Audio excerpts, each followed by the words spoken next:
የቅርንፉድ አስደናቂ የጤና ጥቅሞች። ቅርንፉድ በምግብ ዝግጅት ውስጥ ከሚሰጡት መዓዛ ባለፈ ለጤና እጅግ ጠቃሚ የሆኑ ንጥረ ነገሮችን ይዟል። በውስጡ ቪታሚን ሲ፣ ኬ፣ ማግኒዚየም እና ፋይበር በከፍተኛ መጠን ይገኙበታል። ለጥርስ ጤናና ለድድ ህመም። ቅርንፉድ ለጥርስ ህመም እንዴት እንጠቀም? ለጥርስ ህመም ቅርንፉድ በሶስት ዋና ዋና መንገዶች መጠቀም ይቻላል። አንደኛ፣ የቅርንፉድ ፍሬን መጠቀም። ይህ በጣም ቀላል መንገድ ሲሆን ድንገተኛ የጥርስ ህመም ሲያጋጥም ይጠቅማል።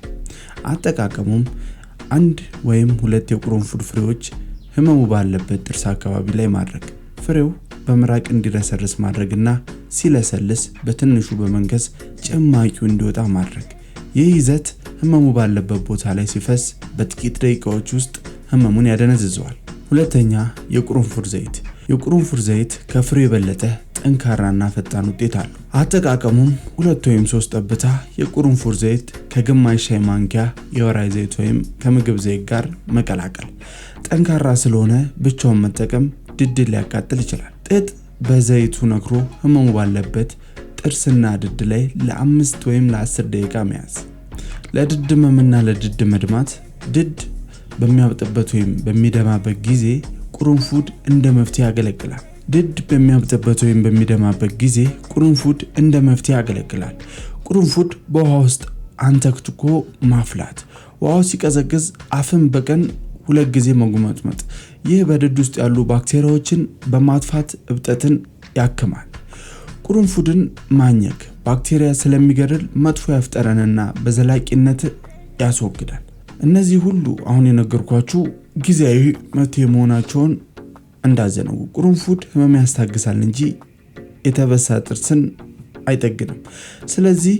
ስለዚህ ህመሙ ሲቀንስ ወደ ጥርስ ሐኪም መሄድ አስፈላጊ ነው። ህፃናት ቅርንፉድ እንዳያወጡት ወይም ዘይቱን ድዳቸውን እንዳያቃጥላቸው ከፍተኛ ጥንቃቄ ማድረግ ያስፈልጋል። የቅርንፉድ ዘይት በብዛት መጠቀም የድድ ህብረ ህዋሳትን ሊጎዳ ስለሚችል በጥንቃቄ መጠቀም ያስፈልጋል። ሌላኛው የቅርንፉድ ጥቅም በሽታን ለመከላከል ይረዳል። ከፍተኛ የአንቲኦክሲዳንት ምንጭ መሆኑ በሰውነታችን ውስጥ ፍሪ ራዲካልስ የሚባሉ ህዋሳትን የሚጎዱና ለተለያዩ በሽታዎች እንደ ካንሰርና የልብ በሽታ የሚያጋለጡ ነገሮች አሉ። ቅርንፉድ በውስጡ ዩጂኖል የተባለ እጅግ ጠንካራ አንቲኦክሲዳንት ይዟል። ህዋሶቹን እንዳይጎዱና ጥቅሙ ህዋሶች እንዳይጎዱና እንዳያረጁ በመጠበቅ አጠቃላይ የሰውነትን የመከላከል አቅም ይገነባል። ጥናቶች እንደሚያመለክቱ ቅርንፉድ በሰውነታችን ውስጥ የነጭ የደም ሴሎችን ዋይት ብለድ ሴል ቁጥር ለመጨመር ይረዳል። ነጭ የደም ሴሎች የሰውነት ወታደሮች ናቸው። ባክቴሪያ፣ ቫይረስ ወደ ሰውነታችን ሲገባ ቀድመው በመከላከል በሽታ እንዳይዘን ያደርጋሉ። የመተንፈሻ አካላት ጤና ደግሞ ይጠብቃል።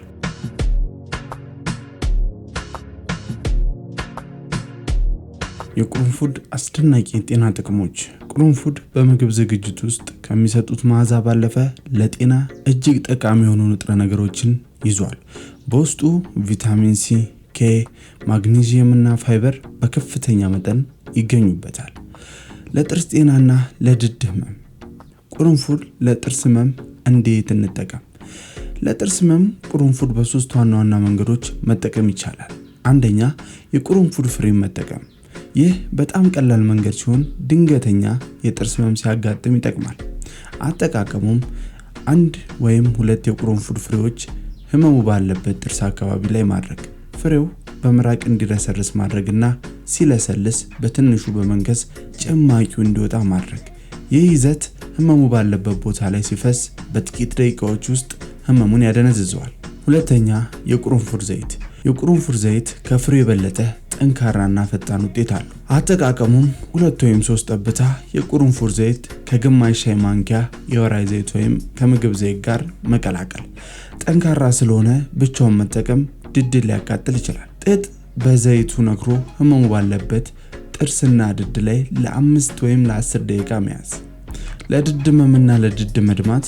ድድ በሚያብጥበት ወይም በሚደማበት ጊዜ ቅርንፉድ እንደ መፍትሄ ያገለግላል። ድድ በሚያብጥበት ወይም በሚደማበት ጊዜ ቅርንፉድ እንደ መፍትሄ ያገለግላል። ቅርንፉድ በውሃ ውስጥ አንተክትኮ ማፍላት። ውሃው ሲቀዘቅዝ አፍን በቀን 2 ጊዜ መጉመጥመጥ። ይህ በድድ ውስጥ ያሉ ባክቴሪያዎችን በማጥፋት እብጠትን ያክማል። ቁርንፉድን ማኘክ ባክቴሪያ ስለሚገድል መጥፎ ያፍጠረንና በዘላቂነት ያስወግዳል። እነዚህ ሁሉ አሁን የነገርኳችሁ ጊዜያዊ መፍትሄ መሆናቸውን እንዳዘነው። ቁርንፉድ ህመም ያስታግሳል እንጂ የተበሳ ጥርስን አይጠግንም። ስለዚህ ህመሙ ሲቀንስ ወደ ጥርስ ሐኪም መሄድ አስፈላጊ ነው። ህፃናት ቁርንፉድ እንዳያወጡት ወይም ዘይቱን ድዳቸውን እንዳያቃጥላቸው ከፍተኛ ጥንቃቄ ማድረግ ያስፈልጋል። የቁርንፉድ ዘይት በብዛት መጠቀም የድድ ህብረ ሕዋሳትን ሊጎዳ ስለሚችል በጥንቃቄ መጠቀም ያስፈልጋል። ሌላኛው የቁርንፉድ ጥቅም በሽታን ለመከላከል ይረዳል። ከፍተኛ የአንቲኦክሲዳንት ምንጭ መሆኑ በሰውነታችን ውስጥ ፍሪ ራዲክልስ የሚባሉ ሕዋሳትን የሚጎዱና ለተለያዩ በሽታዎች እንደ ካንሰርና የልብ በሽታ የሚያጋለጡ ነገሮች አሉ። ቁርንፉድ በውስጡ ዩጂኖል የተባለ እጅግ ጠንካራ አንቲኦክሲዳንት ይዟል። ሕዋሶቹን እንዳይጎዱና ጥቅሙ ሕዋሶች እንዳይጎዱና እንዳያረጁ በመጠበቅ አጠቃላይ የሰውነትን የመከላከል አቅም ይገነባል። ጥናቶች እንደሚያመለክቱ ቁርንፉድ በሰውነታችን ውስጥ የነጭ የደም ሴሎችን ዋይት ብለድ ሴል ቁጥር ለመጨመር ይረዳል። ነጭ የደም ሴሎች የሰውነት ወታደሮች ናቸው። ባክቴሪያ፣ ቫይረስ ወደ ሰውነታችን ሲገባ ቀድመው በመከላከል በሽታ እንዳይዘን ያደርጋሉ። የመተንፈሻ አካላት ጤና ደግሞ ይጠብቃል።